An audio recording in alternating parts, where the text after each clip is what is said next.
Welcome to B Shifter. Today, Nick Brunacini, Josh Blum, John Vance here. Glad to have you along for the ride. Our topic today is the senior advisor. So we'll get into that here in just a second. How are you guys doing today? Fantastic.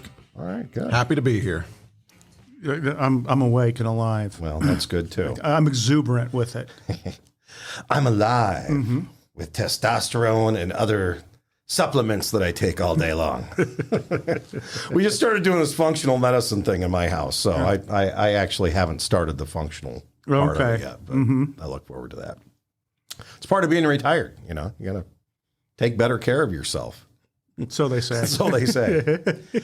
So today the topic is senior advisor, and in the blue card system we have, of course, our incident commander, who's going to be primary, our IC number 2, who's in a command post. They are supported with a support officer, and then as the incident continues to grow, we bring in what we call a senior advisor. And I think it would be really good, especially for those people who, you know, even blue card users, we talk about what a senior advisor does, but I think talking about some of the attributes and some of the ways that a senior advisor can enhance a scene and help us overall manage a better scene would be helpful for, again, folks who are blue card users, but also thinking about blue card or, just not quite sure how the senior advisor thing works. So I know I've been a senior advisor on several incidents. Nick has been, you have been, Josh. So let's talk about what the senior advisor does. So I think to kind of kick it off, that, blue card certifies, IC1, IC2, and then we have really the objectives and checkoffs for, the division boss. And then we have a checkoff piece that we provide. It's not a certification checkoff piece that we provide for, the senior advisor. So you could actually run a scenario and, walk through that. What does that really look like, and exercise it before you do it? Because it's one of those things where, and most systems, it probably doesn't get exercised very often, either because of just not having the resource to do it, or just not having the incidents where you really need that position. And I think this is going to be another one of those topics, like many that we have, that there's kind of what it looks like in the metro big city, and then it's kind of what it looks like in suburbia, and like who fills that role and when would they get there, and all those things. The job's the same, but it's like, how do you really do that, and what's it look like? And the position doesn't mean you have to have a vehicle that they ride around in or a command van that shows up. It can still be, you can complete the objective of the position, I think without that. And, when I think about the senior advisor position, I think a lot about really command functions 6, 7, and 8. That, command function 1, 2, 3, 4 is kind of like initial, the strategic IC. They're using them all together. We communicate through command function 5. We use 6, 7, and 8 in other places, but really the senior advisor is I think it's like almost like a checks and balances, and then it becomes a big reinforcement and support piece as the incident grows. We support an IC instead of coming in, and I think the old model in a lot of the United States was they kept passing command until the most senior person got on the scene. We don't do that with Blue Card. That's not part of Fire Command. What we do put in place is a system to support the IC, to help the IC manage the incident. And that's what the senior advisor does. And the other thing it does is allow them to focus on the incident while the senior advisor takes so many things off that IC's plate that the IC would have to worry about. So, for instance, you have an incident where there's an environmental concern and the Environmental Protection Agency shows up, or someone from the Governor's Office of Emergency Services show up. That senior advisor, or the mayor even, that senior advisor can tell the IC, don't worry about that. I've got this. You continue running the incident. So let's talk about who's ideal to help that person out and the kind of skill set that person needs to have. When you look at deployment, we send a number of units based on what the reported incident is, right? So when you look at like the incident management world is the incident grows in scope and you need more, say, fire control, as you call engines and ladders, and they supply you fire control, task level fire control. Well, as you increase the amount of that you need, there's a corresponding increase of strategic level management you're going to need to manage all those new task level resources. And Josh mentioned division bosses. That's probably the first delineation and subunit that we use. Is the first the first organizational unit made at every incident scene is that of the incident commander. Right. So when you draw out an incident org, Engine 1 can get there and they're going to do X, Y, and Z on the task level. But from an incident organization standpoint, that incident commander is going to establish command and operate as the mobile IC in the thing. And like you said, Vance, in the very beginning of that, let's use an incident where you're going to need a senior advisor sooner than later, something big. Well, if you're Engine 1 and you're pulling up and you think, oh my God, I'm going to need at least a 4 to 5 person strategic level contingent to manage the tactical and task level requirements of this incident, that's a sign for that IC that they really should be doing a resource determination right now. Because this is bigger, you need to make sure I got enough task level units coming. Because in about 3 to 5 minutes, in an urban setting, you're going to probably transfer command from mobile IC to strategic position IC. So now we've upgraded command. We've put it in the buggy inside the command post. If you're outside the command post, you're IC number 1. It doesn't matter if you're a chief wearing no turnouts. If you're outside the command post, that's what you are. Inside the command post, we can start to support that person with a support officer. So the decision that IC number 2 needs to make is, do I need a support officer now or do I need a division boss somewhere? Because you're going to use your next arriving tactical level officer for that. When the senior advisor comes in an urban setting, the senior advisor is typically the ranking on-duty officer. So, and the system that I grew up and graduated from is you had company officers were captains, you had battalion chiefs, and then shift commanders were deputy chiefs. That's the position I retired in when I left. So I'd been a shift commander for, 6-7 years, something like that.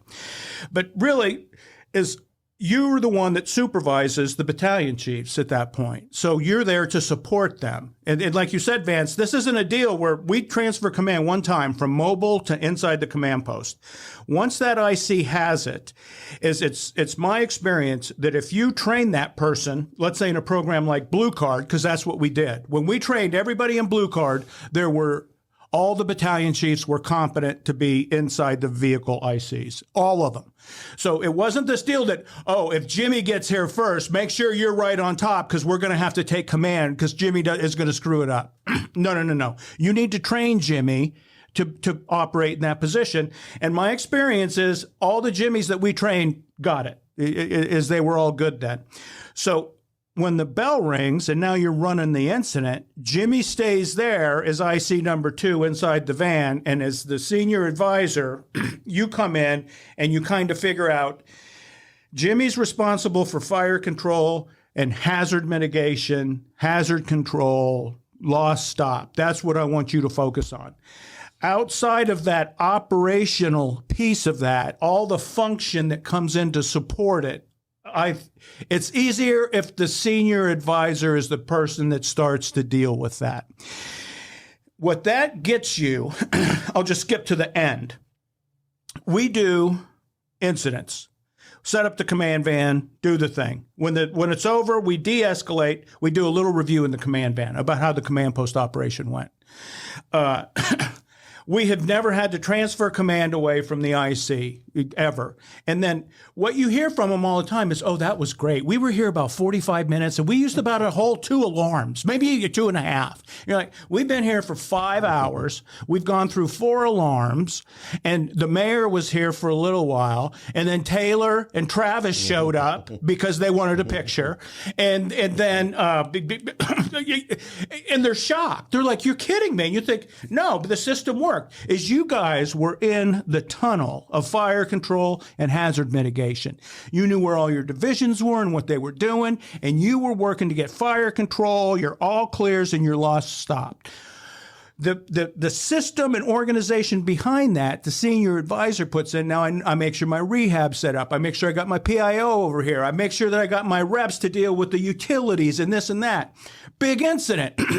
This side of the block is burning. I need all the electricity shut off from 2nd Street to 3rd Street, from Buchanan to Van Buren, right? Power company rep comes, all killed, chief. We got her. You look over and you say, why are the lights on in that building and that building?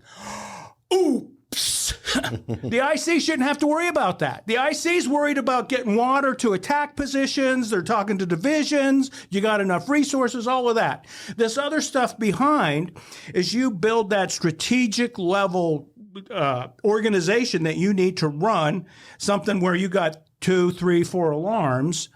There's a lot of back-end work to fill there. That is the role of the senior advisor in my mind, period. And then you supervise the critique when it's done. I mean, so you just kind of keep general social order is what it is. And that senior advisor person in my system became responsible, basically was the training chief too.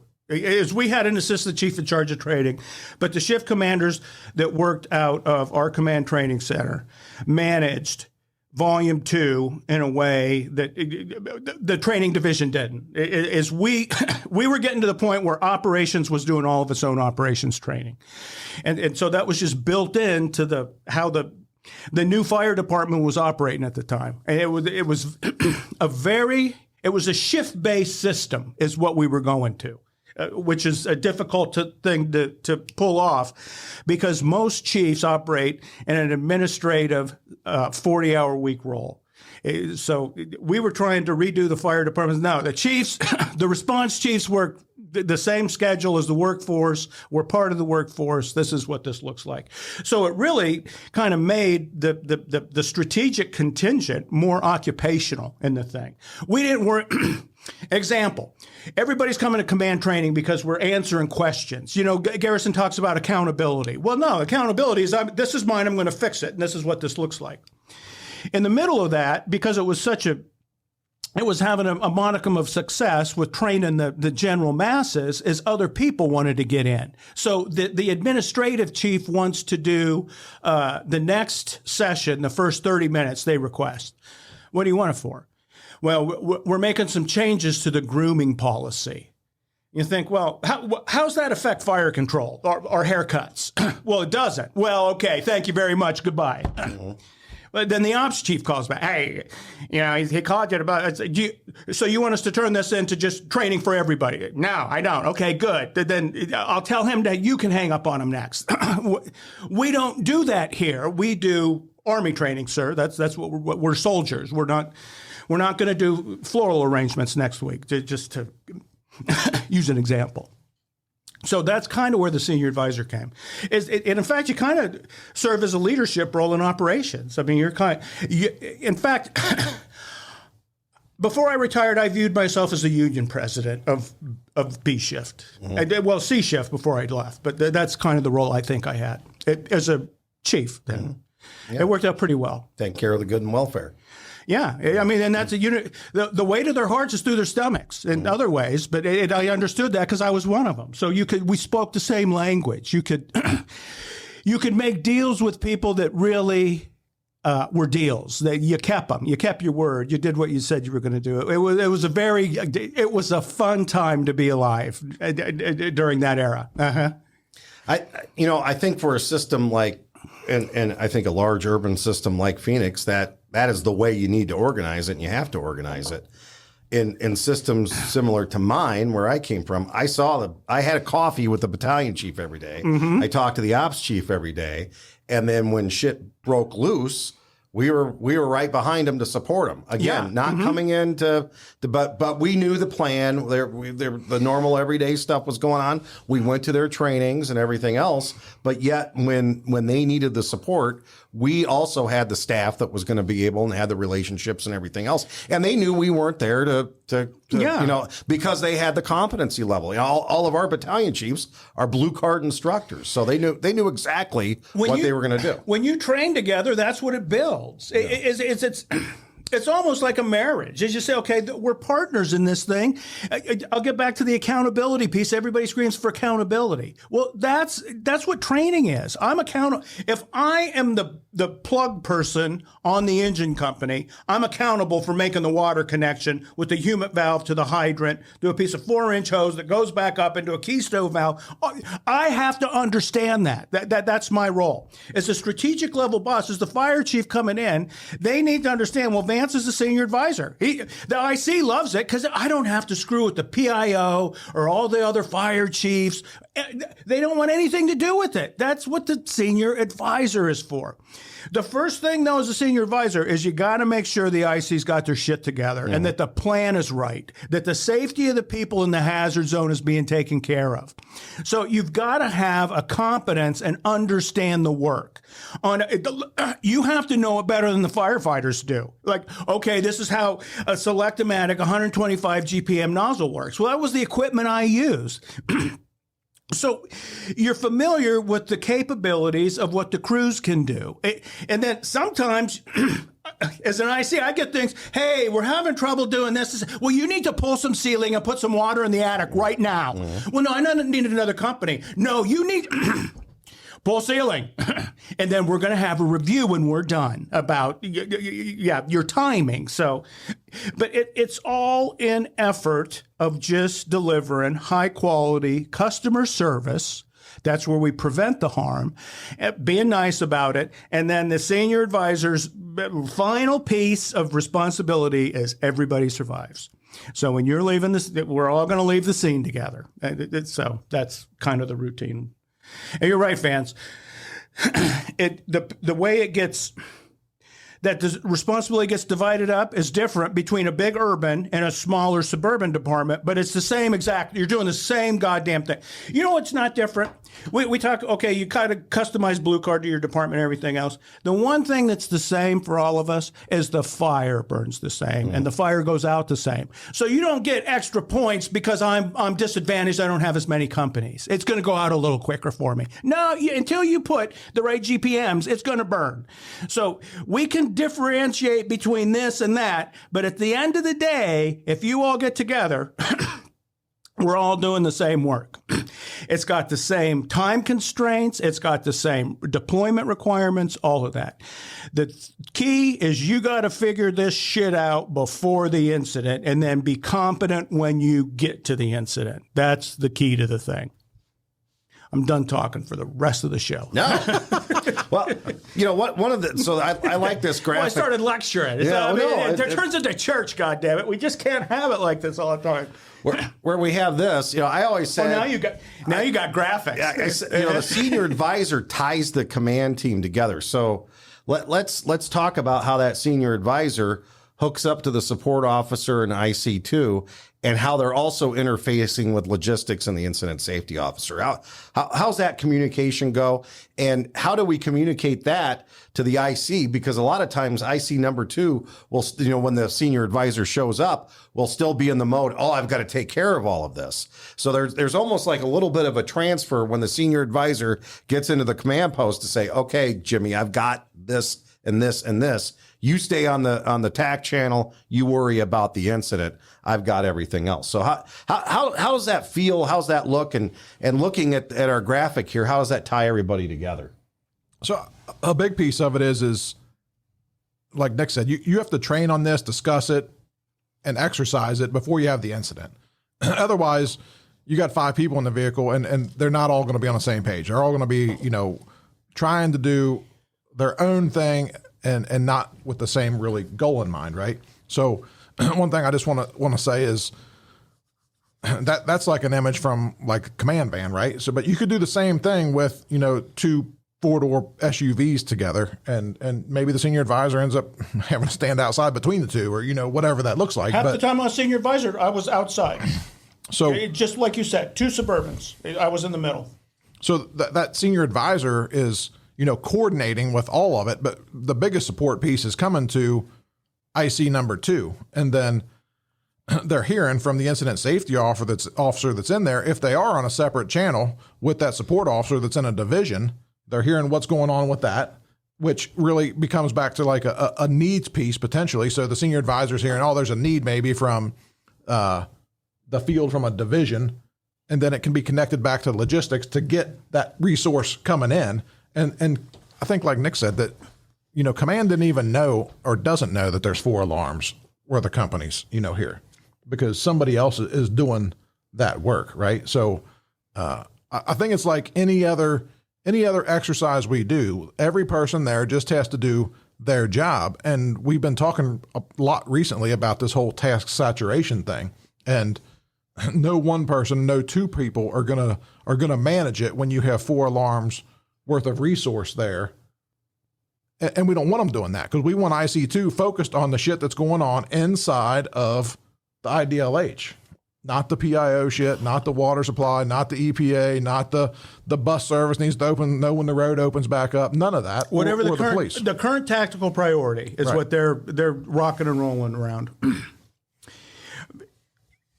See, and the other thing that does is when you look at incident organization and incident communications, they're the same thing. They're married together. You organize so you can communicate and keep everybody in the same direction.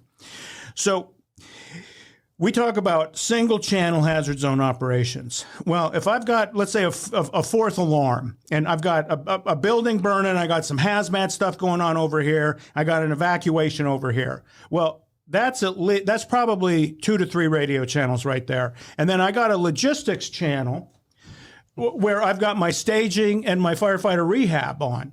So when you go back to that model of the 5-person command van, IC and the sport officer on the TAC channel, the ISO, or basically the safety section is what they are, is on the safety channel. And then you've got logistics, and they're on a different channel too. So logistics is non-hazard zone, and that's where we're going to have staging and firefighter rehab. So all the firefighters, all the task level personnel, before they get into the incident action plan, they're going to be on the logistics channel. This is for a greater alarm. We started this incident off on one single channel, and we slowly escalated when we had the personnel into 3 different channels, because you're doing 3 major operations at the same time that the senior advisor is coordinating inside the command post. If it's a fast moving thing, it's better to have them in the same command post. If you got one little deal over here and a different little deal over here, you can do it open air, and it works pretty well. Defensive fires, big, like organic shit burning, poles, dumps, things like that. Inside the command post, Josh said it. Each person's responsible for their own thing. The safety section's responsible for the safety channel. Logistics section's responsible for logistics channel. IC support officer, tactical channel.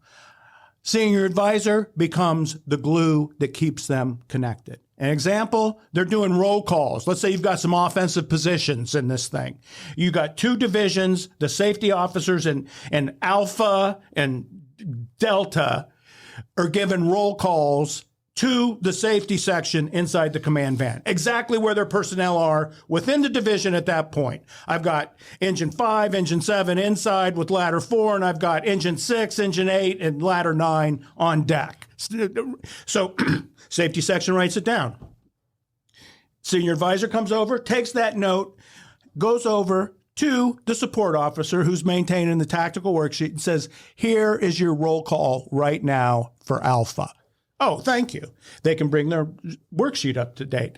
Now, it's not as critical that they know that, because I have a division boss in Alpha who is responsible for those.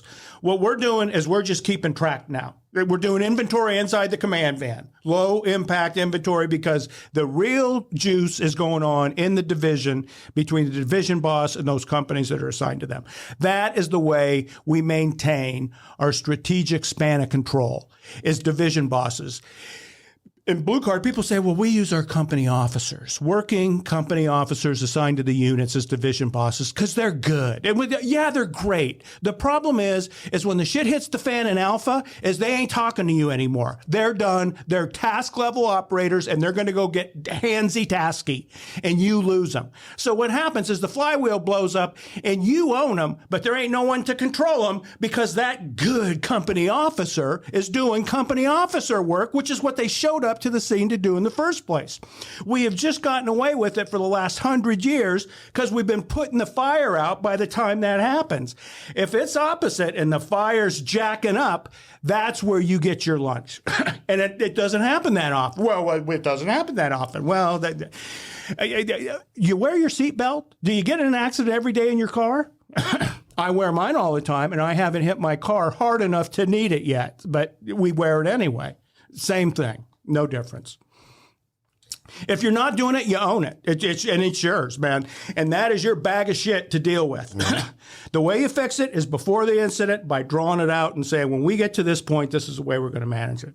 And that's there is no doubt, when nobody's arguing about it, if you're well organized, you can make changes to an incident action plan. It's beautiful to watch.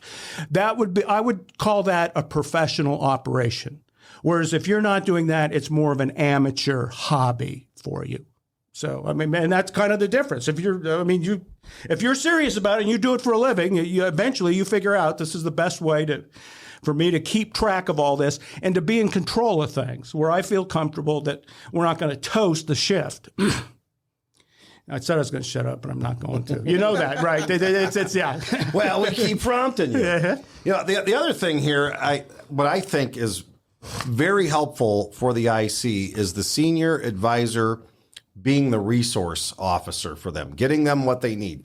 So, I've been on these large incidents like a fire at a recycling plant and a front end loader's needed for some reason. Mm-hmm. The IC doesn't have to worry about requesting it. The senior advisor acknowledges, hey, I heard that. I'll get it for you. And that's all the support officer needs to know. They let the IC know. And then the senior advisor's magically making that stuff appear, i.e., whoa, this was a 4-alarm fire. I didn't know. Well, yeah, the senior advisor's keeping a par level of so many companies in staging. Once we get down to, one truck left, then we're getting other resources there. And that helps out that IC once again on their focus, their sole focus being the incident and the hazard zone. Yeah.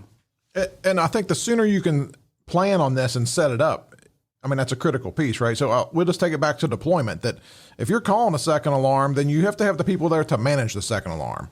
And once you get to this point and you have a command van set up with all those positions, you can run it out a long way. And Nick's done, a fabulous job on a few different times showing like how many people can you really manage once you have a command van in place and division bosses. Mm-hmm. And it's a shitload of companies. Oh, yeah. So, and we'll put the graphics up. There's more of them we can show you. But you put a couple division bosses between the command team and the task level, and that's what it is. That is truly, you are organizing the hazard zone now. So for years we argued, well, is it a sector, a division, or a group? No. It's a tactical level boss is what it is. And it's somebody that's got the juice that can say, no, Engine 5, you're going to stand there and you're not going to do anything. You're going to stand by till I tell you what you're going to do next. It's not going to be the captain of Engine 5. Captain of Engine 5 tells the captain of Ladder 11 that we're going to tie him up and we're going to take all of his tack lines from him.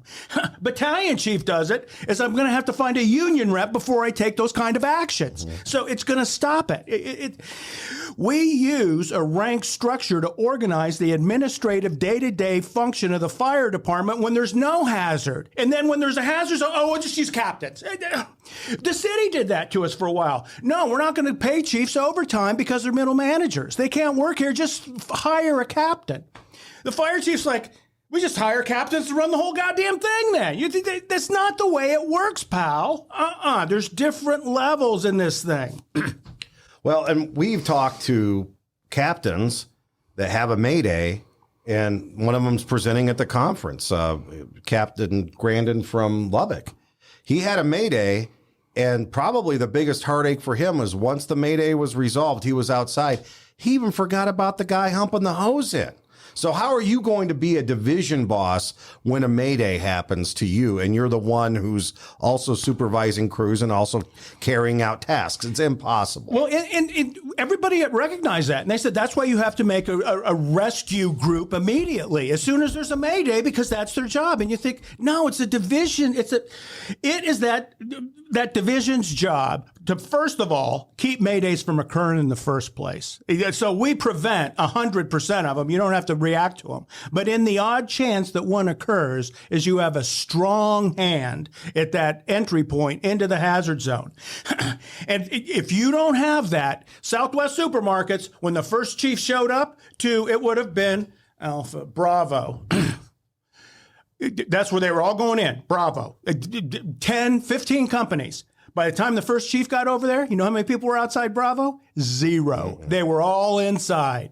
The captain who was running it at the time was inside fighting which way the hose went. So until they could put that organization in, the command team floundered. There was nothing they could do. It was just turn the radios off. It don't matter. Until we get division bosses here, we will not get control of this incident back. And once they got it, they got it back. It was too late. It was done. Too little, too late.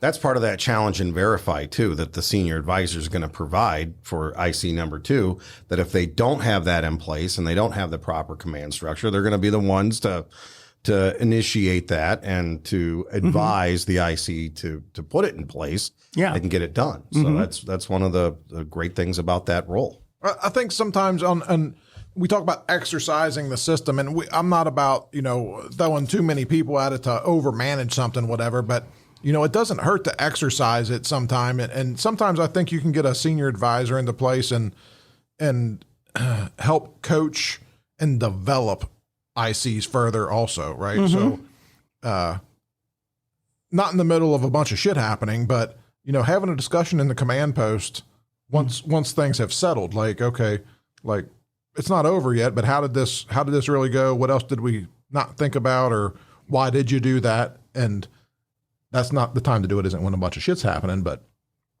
I see it a bunch of times around suburbia that a chief will get into that back seat, and whether you want to say it's a senior advisor or not, they're getting into there to basically like, hey, what's going on here? Is everything okay? Do you need anything? Because it's, 7 or 8 fire departments coming together, and the fire chief from that community showed up, and everything is going fine, but they just want to see like, okay, where's everything at? Do you need me to do anything? Yeah. And oftentimes the IC will say, what are we missing something? Did we not like a we know we're missing something, but are we missing something? What else do we need to do? Yeah, they need like their boss to come in with another set of eyes and kind of evaluate, or am I okay with where I'm at now? Right, and it's just a I think it comes back to that task saturation, and do we get focused too much on one thing, and looking at if the strategic IC's at 30,000 feet, then the senior advisor's at 50,000 feet. Yeah. So I think that's a big piece of it in the suburban world of what I think 90% of the U.S. Fire Service, how it ends up breaking down. So, well, and the command post is a big deal too in it. See, when I did it like in the urban setting, as we showed up with the command van. So we would set the command van up first, and then we just learned as you just transferred command. You got on the radio, command van to command, the CV1 to command. Go ahead, CV set up. We're transferring command to the CV now. And we got into that because we would just tell them, hey, CV set up and ready to go. When would they end up in the command van? You said it, task saturation. Never. They're never going to leave their Suburban or whatever they drove there in. So we just, no.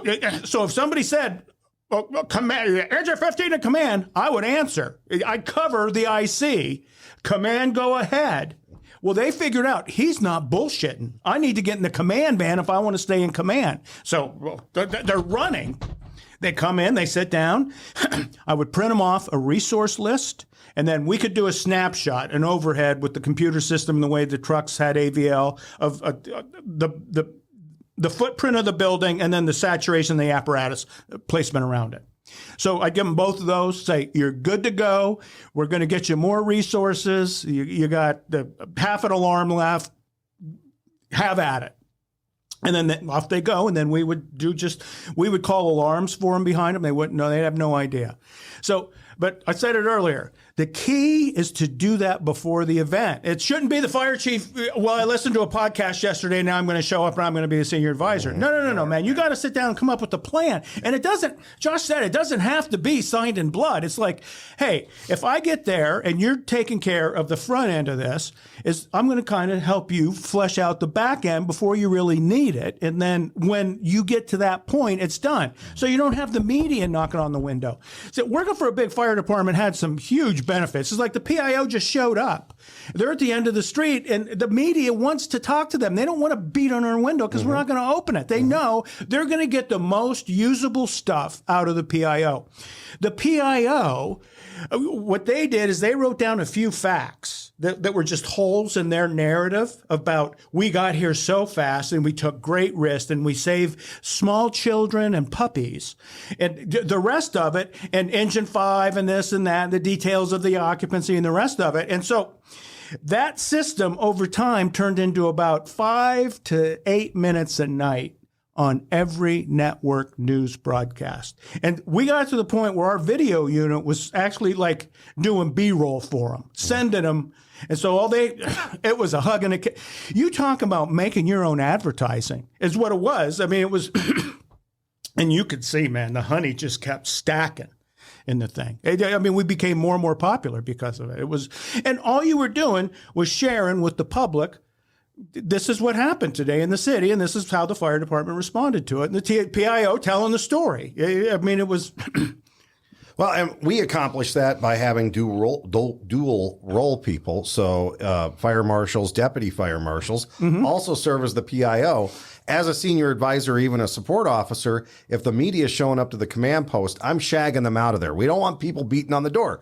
So I'll say, go stand over there. I'm going to have somebody over there to talk to you real soon. So you're going to get the official statement, and that's fine. And, so even without that dedicated PIO, which is such a blessing to have. I mean, we were talking about like places like South Metro, Colorado just had some huge incidents, and they probably have the best PIO channel in the country right now. If you haven't checked them out, okay, look up South Metro's YouTube page because it is fantastic. So you look at what they're doing, and you can scale that down to smaller fire departments. You can scale that down to the kind of organization we have. It's more function based than just having that title and somebody who's dedicated. There is one person in your strategic command team that wants to talk to the media.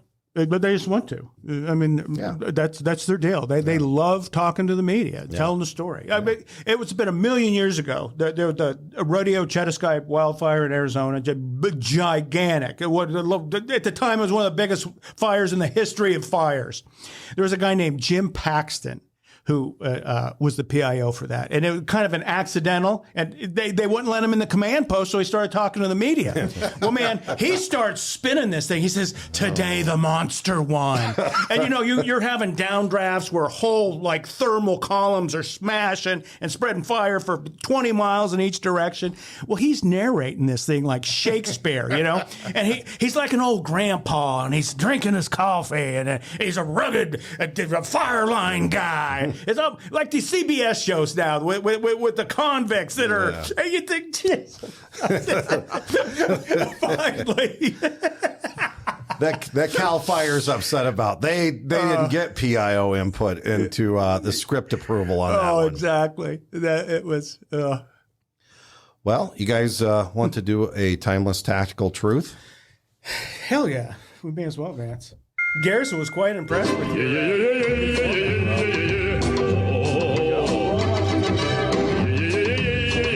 Tactical truth from Alan Brunacini. This one's talking about the continuous improvement model. And he said, standard management cycle, procedures, training, execution, critiquing, revising, and back around. If we keep doing this, we are always fixing ourselves. And I think even to the point of exercising, having a policy for your senior advisor or other things on the fire ground, then you train on it, you execute it, and then you tweak it and make it better. Let's talk about some examples of that and how it improves the organization.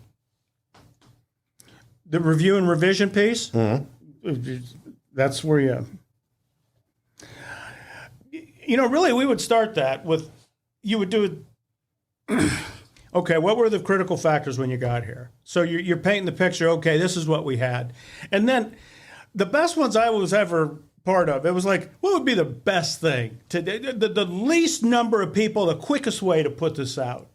And then that's the way we talk about it. And about 90% of the time, that's pretty much the action they took in the beginning. And you think, excellent job.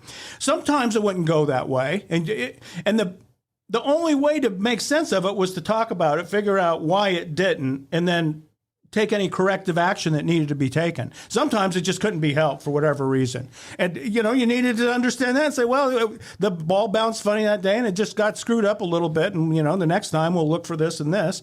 Other times, the first 3 companies got here, nobody laid a supply line. And when the trucks cavitated, the attic kind of took off on us. That's not good.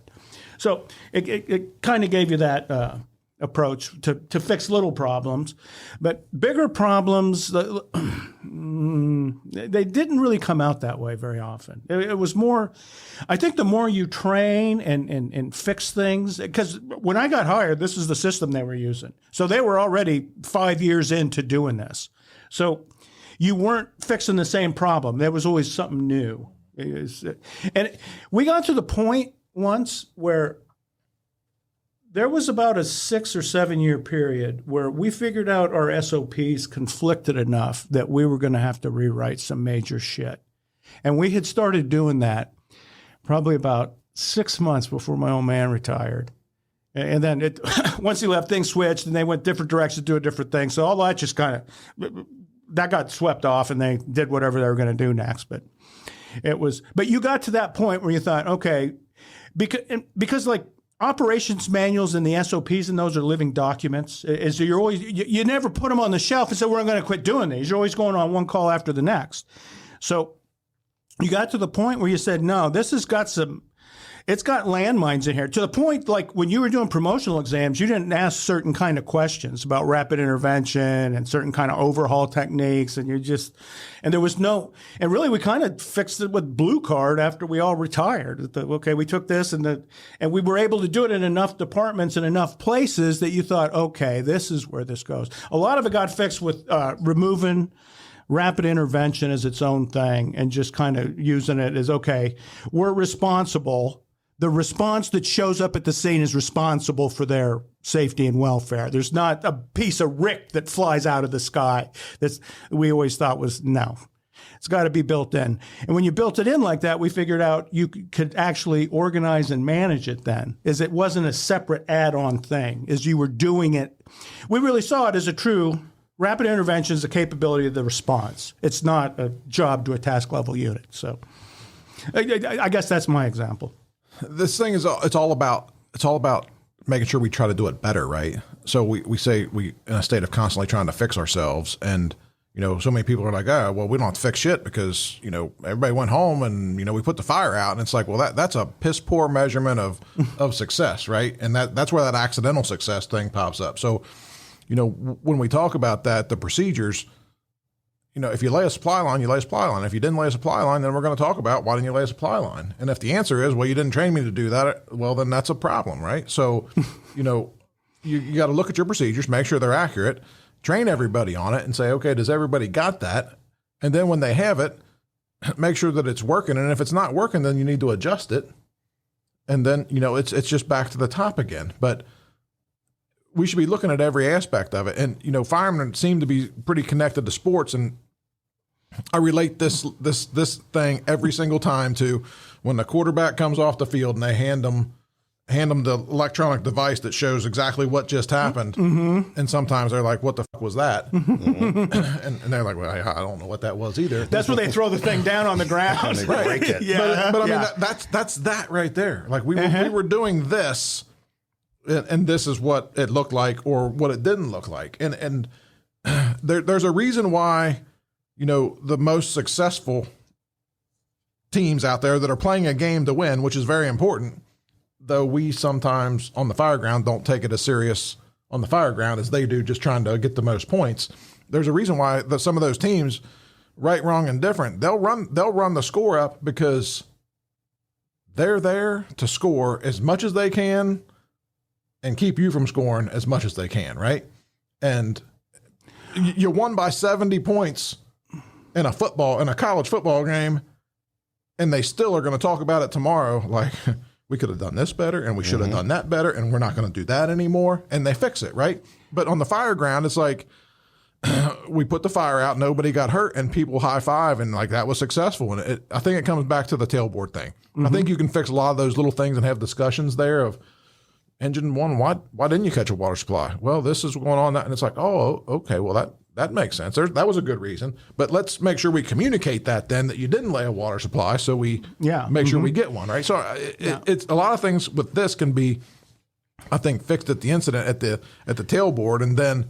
You take some notes on that, and if things need to be revised or fixed further in the bigger picture, then you do that.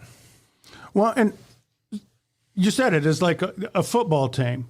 The football team that wins the game makes the best adjustments at halftime. So they know how to play football. They know how to throw the ball. They know how to run. They know how to do all that. They know all the plays. Well, the first half, they did this to stop us. So the teams that have the best results, their coaches say, no, we're going to do this half and see if they can stop us this way. So, and you said a lot of times people want to train. Well, it's practice. We're just practicing so we don't get it wrong, and this is what it looks like all the time. The fire ain't the same all the time, so we need to have these different tactics that we could use to exercise. I mean, the most glaring one was that I've witnessed was the water application. Is now you can put outside water in the offensive strategy, and that just caused people to lose their shit. No, we can't do that. Well, yeah, you can. I mean, if you can knock 75% of the energy out of the fire before you open that door, why the hell wouldn't you? Now, if Mike Tyson was on the other side and you knew you opened that door and Mike Tyson was going to whoop your ass, what would you do? Well, I'd have a shotgun. I'd have 8 friends. I'd have 6 dogs. Well, that fire burned Mike Tyson up that fast. It'd make him gone. But so sometimes we don't have the regard for the fire that we should have. Is when, sometimes when the fire knocks on you, it's very painful. Practicing the system and making sure that we have an appropriate way of taking care of it, and we're constantly tweaking it is really you can learn something from every single incident. And a lot of us aren't going to a fire every day we're on duty. Maybe we're doing a couple of fires a month. So let's learn as much as we can from those 2 fires a month and share that information with others within the organization too. What you just said, and Nick said it, 90% of the time these things worked and there wasn't really even nothing maybe to talk about. Well, reinforcing that good behavior is a huge thing too. So everybody hears, no, this is the way we're going to do it. And this did work. And sometimes it's like, well, why did you do that? But it worked. And it's like, oh, that's what we're going to start doing. Right? Exactly. So it's what is the best way? When I was a young firefighter, I had watched water get put in from the outside before, out of like deck guns and things. And the effect it had, and you're like, stop don't do that. Is we have been waiting for this moment and you've ruined it for us. And you think, well, no, you can't. Young firefighters don't get to run the tactics of the fire department for a reason. Because, it's you can't manage recreation. It's impossible. But man, you could FOFA. More on that to come. This was more fun than usual today. I don't know why. I think it worked out well. I don't know. The pancakes or something. All right, fellas. I think we've done it. So thank you so much, everyone, for joining us on Bee Shifter. Make sure you look at our conference. It's coming up starting September 30th, right outside Cincinnati, Ohio, in Sharonville. Here is the website below that you can go to register and check out what we have going on. And for information on us and what we talked about today, you can check out the show notes. John, I just want to mention we're offering a May Day workshop at the conference. I think there's less than 20 seats left now. So if you were thinking about making it a 4-day event, coming to the conference, you need to get registered sooner than later. That piece is filling up very quickly. So get on it. All right. Till next time, thanks so much for listening to Bee Shifter. Yeah.